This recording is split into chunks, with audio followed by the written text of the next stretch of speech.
and showing how Europe is actually in the leading force of this area. We've time for one more question from the audience. Is there a question? There's a hand up there, yes, sorry. Do we have a microphone on that side?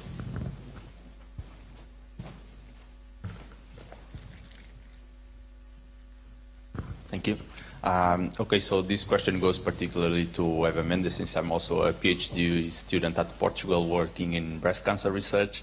So I would like to know what's your particular opinion on, well, what's the major difference on the research environment in Portugal and the research environment that you found on Belgium or in the UK? And the second part, how do you think that the research groups, the investigators can contribute to the medical doctors' conditions, let's say, and how do you think the medical doctors can help the research groups, for example, in directing their research to help, for example, in solve more immediate problems? Thank you. Well, to start by the first part of the question, I'm not the best person to have an opinion about research, basic research in Portugal, since I came to Brussels, as I mentioned, in the clinical rotation, and I was fortunate that in this department they were doing clinical research, MRI based. And when I went back, I did get a fellowship, but I just left the country. So it's difficult to tell what is the reality in Portugal. We do have very good groups. The Champalimau have an elite group in the neuroscience field, for example. It's building in the area of cancer is now building a preclinical group as well. But there are other groups that I might be missing, and I'm really sorry if I am.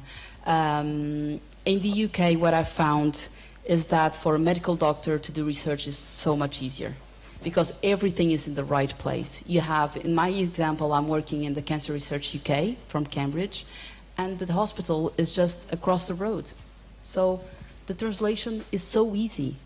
And coming to the second part of your question, as clinicians, I think we have a lot to give to basic research, in the same way that basic research have a lot to give to us. Again, we fall into the same loop, as I mentioned before, from, let's start by the clinic, from the bedside to the bench, and from the bench to the bedside. And for that you need involvement of clinicians, and you need scientists.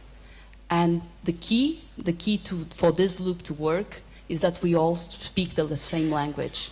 So it's very important for us clinicians to mix with scientists, and scientists to mix with us. We need to speak the same language, otherwise we'll keep on doing what we're doing. Nothing. So I think it's crucial that the loop keeps on going, and for that we need mixing. We need people that truly love, clinicians that truly love research, and we need scientists that keep on doing basic research, because we all need each other for the medicine to progress, because as I mentioned before, the future of medicine will be on having good basis on basic research. I hope I answered the question. I think so. I think so very, very well. Professor Haroche, we've time really for one question. I'm just going to direct it to you as the Nobel Laureate on the table here. You have 3 young scientists here at the start of their careers. What advice would you give them, or indeed to any other scientists, young scientists who are out there at the moment, in terms of what they should expect, or what they should look forward to, or what should drive them through their careers?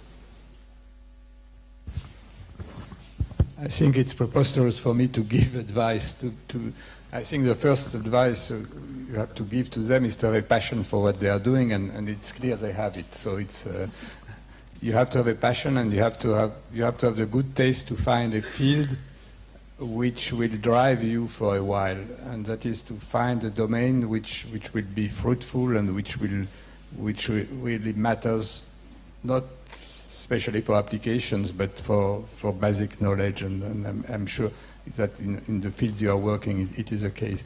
What I found also, and a good advice to give to a young scientist in general, is to try to tell him that he should not be inhibited by the amount of knowledge which has been accumulated before him or before her.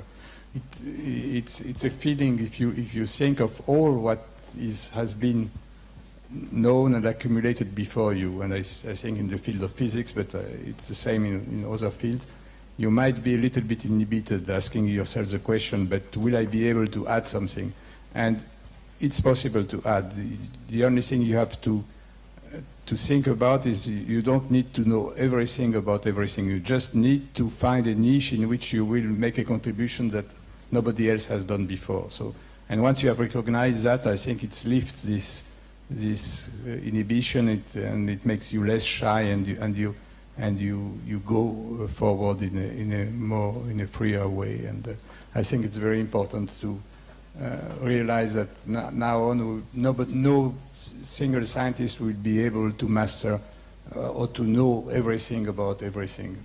But at the same time, I don't think you should be too focused and too specialized. It's important to be open enough to understand what's going on in other fields, and so you have to keep a balance between specialization and openness of mind, and trying to find the ideas you have in your own field can be used to fertilize other fields, or if you can take advantage of what's going on elsewhere for your own sake. But I think these are very basic things, and I'm sure that everybody agrees and knows about that, and I don't need to repeat that.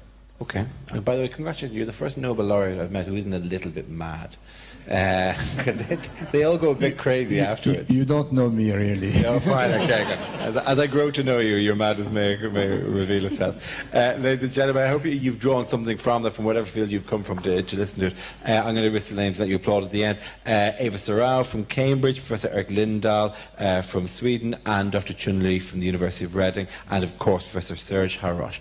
Thank our panel. Thank you very much. You're very kind to me.